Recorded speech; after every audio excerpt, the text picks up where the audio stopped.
coming to terms. The nation's proper goals regarding individuals with disabilities are to assure equality of opportunity, full participation, independent living, and economic self-sufficiency.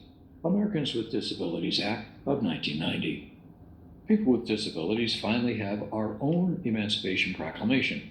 For the 43 million Americans, approximately 1 in every 6, who are disabled, the Americans with Disabilities Act, ADA, of 1990 is landmark legislation declaring equality for people with disabilities.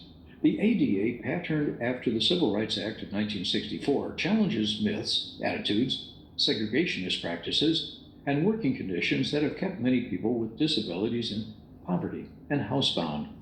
This civil rights legislation equates denying people with disabilities access to employment, buildings, public accommodations, transportation, or communication services with denying access to someone on the basis of race, religion, or gender.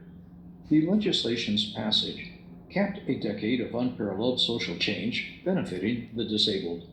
The spirit of liberation and opportunity evidenced in ADA was catalyzed by the concerted efforts of the modern disability rights movement.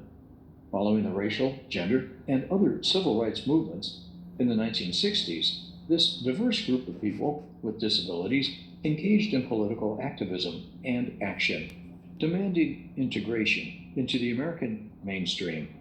Emboldened by collective power, people with disabilities began to break through the social stigmatization and marginalization that had rendered us silent and invisible, pursuing our right to full civic and economic participation and the removal of social and physical barriers.